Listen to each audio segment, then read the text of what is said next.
That was as of last Wednesday anyway.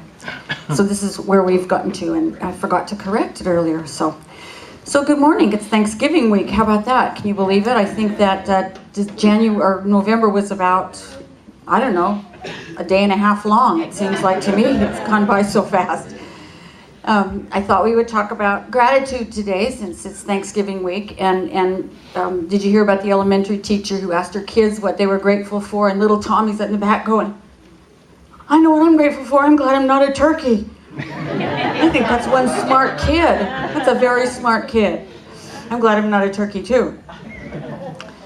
We have been discussing the work of Rabbi Rami Shapiro, The Sacred Art of Loving Kindness. And I was a little bit taken aback to discover that gratitude is not one of the attributes of God as loving kindness that he writes about. It kind of surprised me because gratefulness is assuredly the emotion that's behind much of our loving kindness in the world.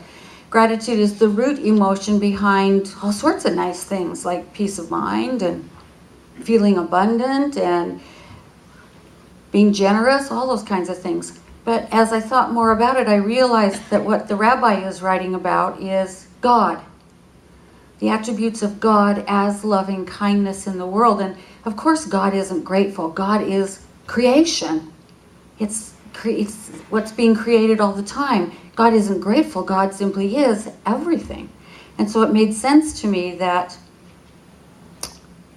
the rabbi wouldn't be writing about God as loving kindness via gratitude, but for us spiritual beings having a human experience, gratitude becomes such a central practice for us of being loving kindness in the world, practicing the sacred art of loving kindness. I think indeed of practicing the art of living. Gratitude is a really central emotion and something to be cultivated in our lives. As Gautama Buddha pointed out, all that we are is the result of what we have thought. And when you think gratitude, you are focusing on what's positive in your life rather than what's negative, and you become a more positive person. When you're realizing that everything in your life is a gift, as Thomas Merton pointed out to us, that all that you have and all that you are and all of your relationships are gifts, then you start to find more things in your life to be grateful for. More good stuff just keeps roaring into your life.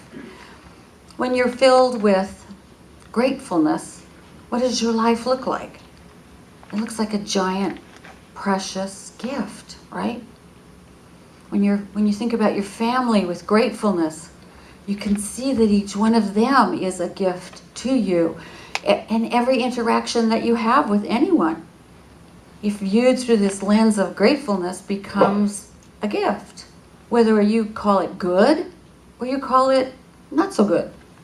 Because every single interaction brings us some information about ourselves and the world that we wouldn't have had before.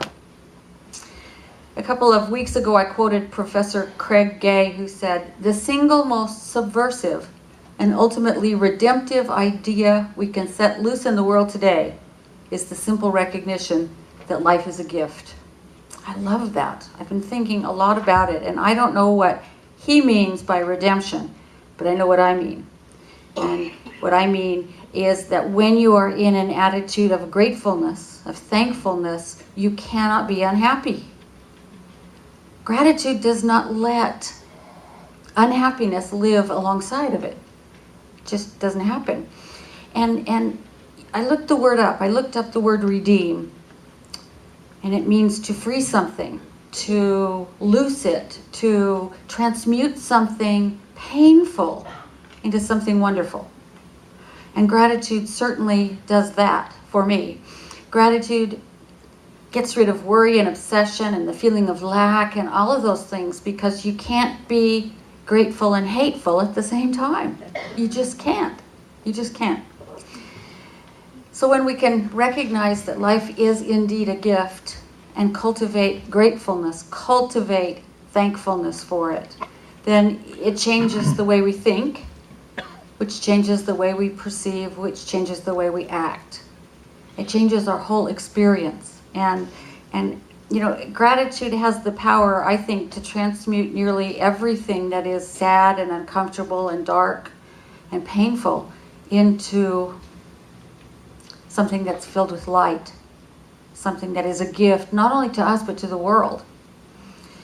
When we're sad and we stop to consider what we're grateful for, in the sadness even, there'll be something that we can find that we're grateful for. I think I have found gratitude to be the most powerful transformative agent in my life. And practicing gratitude for me brings me from a space of meh to a space of heaven on earth, just that fast. It's a very, very powerful thing, I think. And as far as loving kindness goes,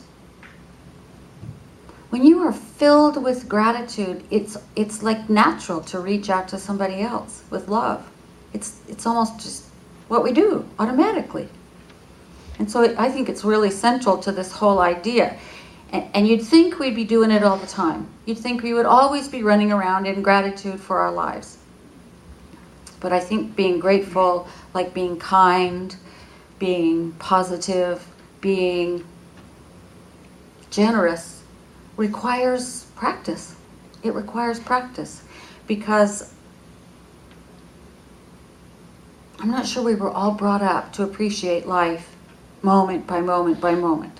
I think most of us brought up to think about when I get this, or when I look like this, or when I have this partner, or when I have that job, or when I have this much money, then I can be thankful. And we forget to be thankful now for all that we have now.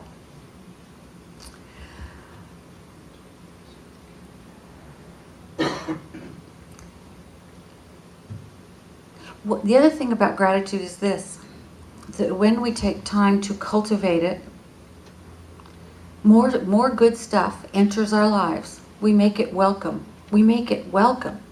So when we practice gratitude over these, when I get this, when I am that, when I have this, when we practice gratitude in those moments, guess what shows up in our lives?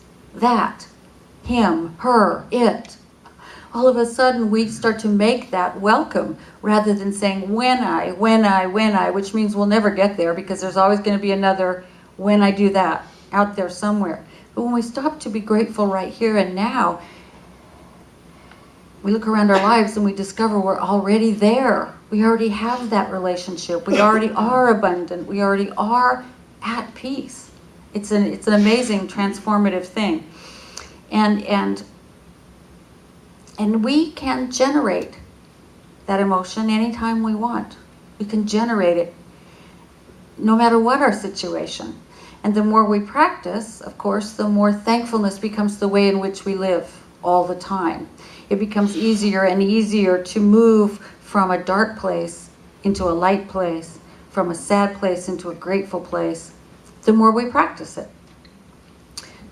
The Buddha said, all we are is the result of what we have thought. In other words, we are the product of our story. And so this is a matter of choosing what story you're going to tell. The one we usually tell is, look at my pet problem, isn't it hideous? Do you want to touch it? Do you want to look up close? We're usually talking about what's wrong. Somebody says, how are you? I don't have enough time to. I'm too tired. I'm working too hard. I don't have enough money to. We just go there with this hideous little pet problem of ours. But if we learn to tell a new story about ourselves, we start to look for the thing we can celebrate. Instead of, the 99 things we can celebrate, instead of the one thing that is hideous. We start to look for the one all the brightness instead of the one dark spot that we've been focusing on up until this moment. But we have to become a little bit aware. We have to be willing to become a little bit aware of what we say to people and how we walk through life and most importantly what we tell ourselves. Think about the last conversation you had with somebody, and what did you tell them about yourself? Did you tell them that you were deliriously happy and filled with joy, or did you say, oh, I have this problem? I think if we just stop and think about it and replay in our head the conversation from a point of view of what I am grateful for in this moment, what I could have been grateful for in that moment, what I'm grateful for today in my life. And then the next time we're tempted to bring out our litany of, oh, poor me, we'll replace it with something different. We'll replace it with, life is good. I am, as the song said, playing full out. You know, I have lots and lots and lots to be grateful for. We have to become willing to become aware of our story and the way that we tell it. And in order to change it, that's all we have to do. It's just be willing. Just be willing. You can tell it through the way your body feels. You know, if you start to feel constricted and tight and achy, you're probably telling yourself about your hideous pet problem again. If you're feeling expansive and fully inhabiting your body, you're probably in gratitude. You can hear it when you start to tell somebody else your sad story. You can hear it when you catch yourself telling yourself about what you need to be enough. And you can just substitute. I am grateful for me today. I'm grateful that I am enough. I'm grateful that I have enough. I'm grateful that I have loving people in my life, etc., etc., etc. We have to become willing to become aware of our self-talk, which is often trash talk. It really is. And to substitute something wonderful instead. To look in the mirror and say, I'm grateful for you in the mirror today. I'm grateful to be you today. I'm grateful to be me today. I'm grateful to be in this life today. Many of you, particularly the women, probably read several years ago the Abundance Journal by Sarah Ban Breathnach.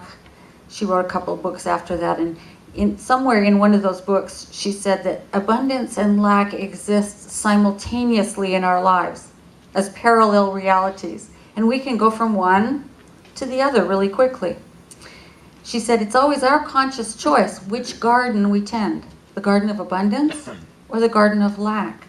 When we choose to focus on what's missing from our lives, when we choose not to focus on what's missing from our lives, but are grateful for the abundance that is present, love, health, family, friends, work, the joy of nature, personal pursuits that bring us pleasure, then the wasteland of illusion falls away and we experience heaven on earth.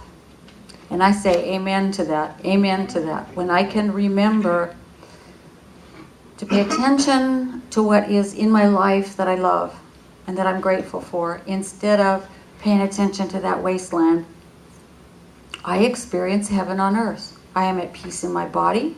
I am at peace in my mind. It was a real interesting, I can't even remember. Oh, yes, I do remember. It was, some of you Prosperity Plus students are going to have to help me. Who was the guy that interviewed the 500 wealthiest people in America? Napoleon Hill, thank you. Napoleon Hill said that after he interviewed these 500 incredibly successful people, he found that the number one source of wealth is peace of mind.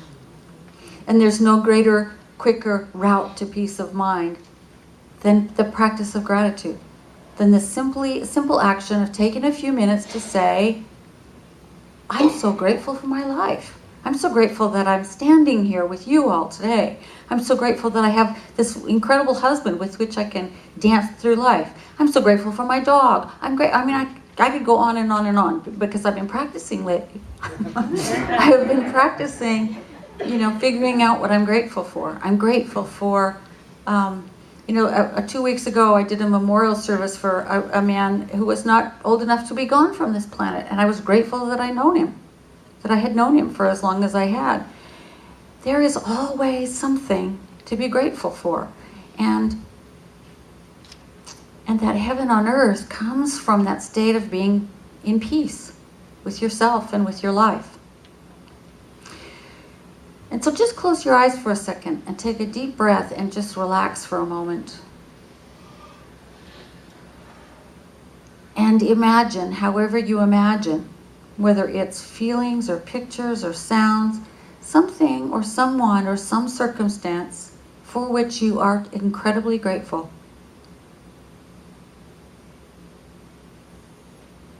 Maybe it's a favorable medical report. Maybe it's just health in general. Maybe it's children or pets or friends. Maybe it's this community. Something you're very, very grateful for. And just let it fill you.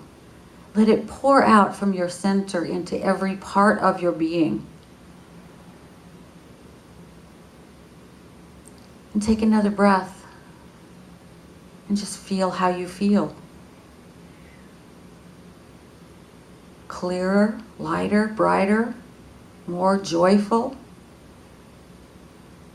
There may be sadness, but there is such joy in gratitude. And just allow yourself to hold on to that feeling as you come back into the room. It's that easy.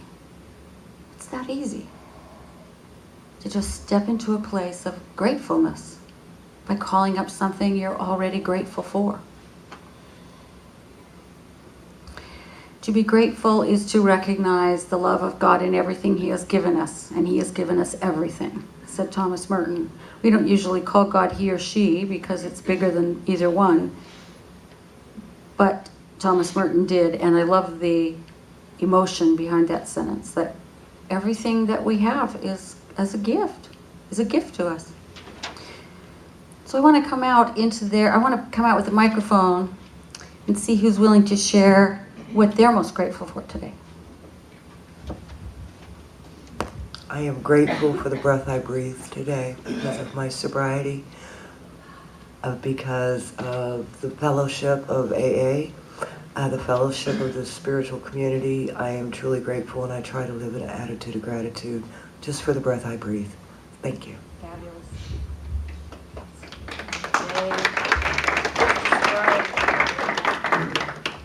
Come on now, don't be shy. Do I have to call on you? I'm grateful for having hair Yeah. after chemo. It's just, I'll never complain. Thank you. Although you look cute without it. You looked really good. I'm grateful for my bride.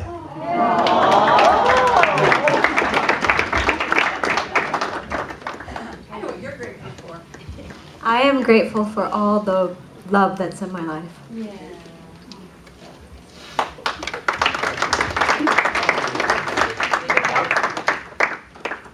Make it quick, Bob. Yes, I'll make it fast. I'm grateful also for my bride of 34 years almost now. Fabulous. I'm grateful for the philosophy of science of mind and Ernest Holmes and all the miraculous healings that I've had. I'm just grateful to be here. Thanks. Me too. Let's hear it for Ernest. Yeah. Hi. Hello, puppy. Anybody else? I'm here from Utah taking care of my dad, and I'm very grateful for that opportunity because our relationship has grown and changed, and it's a new relationship, and it's the biggest gift I've ever gotten. The guy next to you is from Utah too. Keith? Really? Okay. I'm grateful for my very best friend, Becky Victor, and her husband for bringing me to this wonderful center and introduced me to all of you and to Reverend Cece.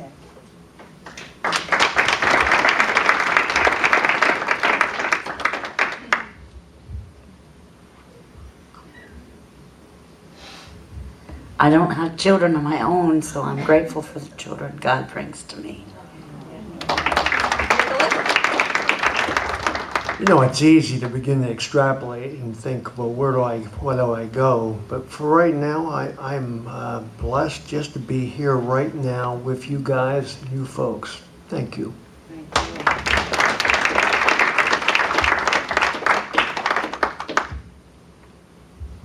I'm grateful to be a child of the earth. It's so easy. It's just so easy. We could go on and on and on for days just saying I'm grateful. You know, I'm grateful for this planet. I'm grateful for everybody here. I'm grateful that that this is my job. I am so blessed. I am so blessed. And I get to stand up here and look at you and watch you smile and watch your light grow brighter, and it's amazing. It's amazing. So I'm very grateful to everyone here and to this community. It's an amazing thing. And it's a pretty subversive idea that everything is a gift, and it's absolutely redemptive. It will always transmute anything that is gray into something that's shiny and beautiful. We had just a moment of that feeling of gratitude, of recognition of what we've been given. I don't know how. I mean, we can do some things, but I don't know how to create vibrant health in myself. God does, you know, gave me this body that works so well. I don't know how Mark and I ever got together. It was sort of like we were each picked up and somebody knocked our heads together, you know? I mean, it was that kind of a whoa. And I'm so blessed by that, you know? It still surprises me sometimes. It is an amazing thing. Gratitude is the response to realizing the gift we've been given. And as Thomas Merton says, all we have to do is broaden that a little tiny bit, and we start to realize that it's all a gift. It's all a gift. So go ahead and play with this subversive thought, this redemptive thought, that life is truly a gift to you from the universe, spirit, God, whatever you want to call it. Go ahead and play with gratitude as a way of accepting and acknowledging the gift. And you know, begin each day with a list of 5 or 10 things you're grateful for.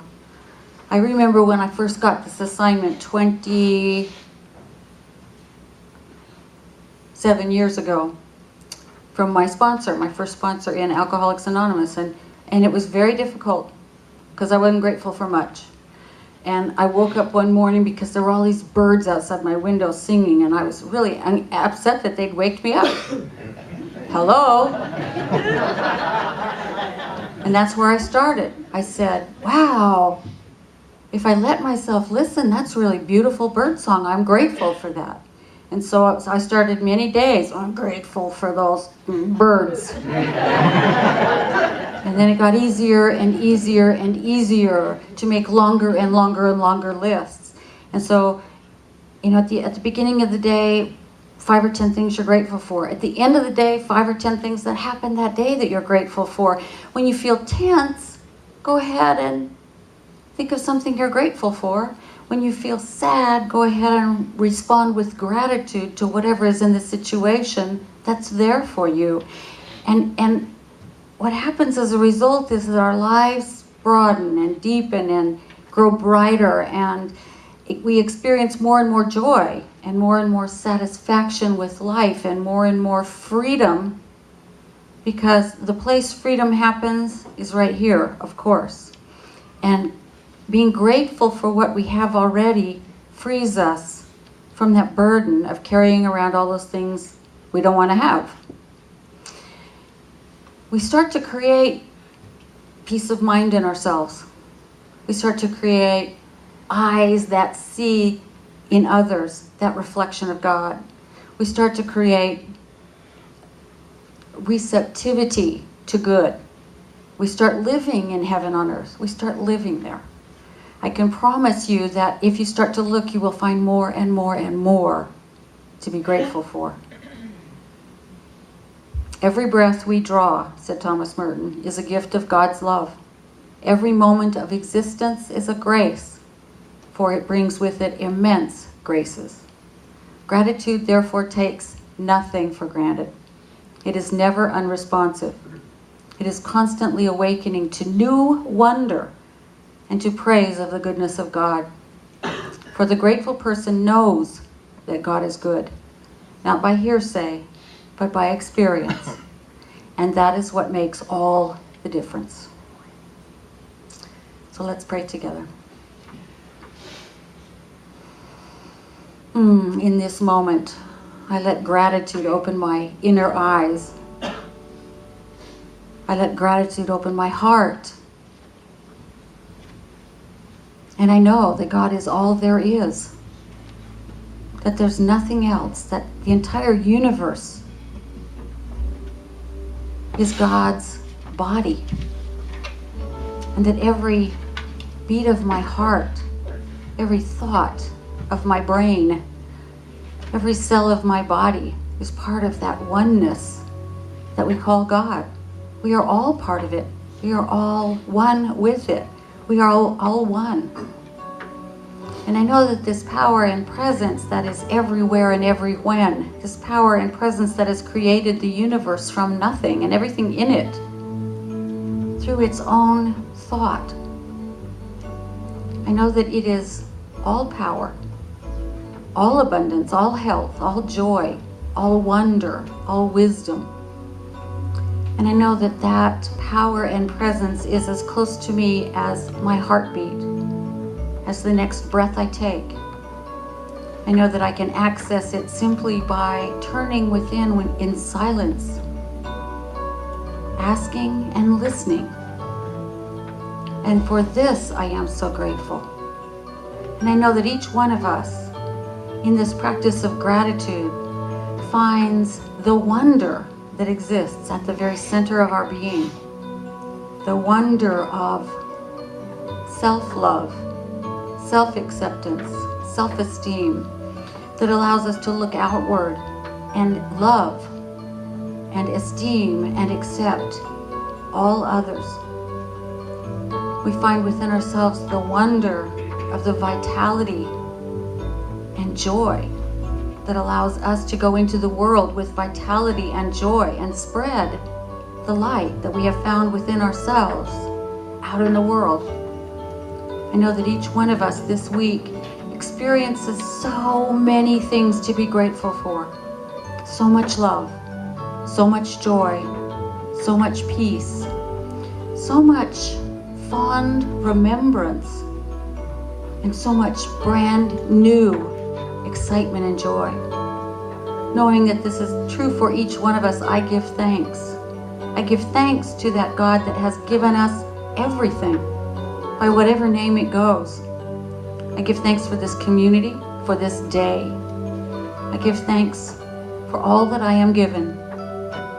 And from this place of thanksgiving, I simply let go and let God. I let go into the infinite power that always says yes, that is there always supporting me, that is always giving to me. In gratefulness, I let go and I let it be. And we acknowledge it by saying together, and so it is. I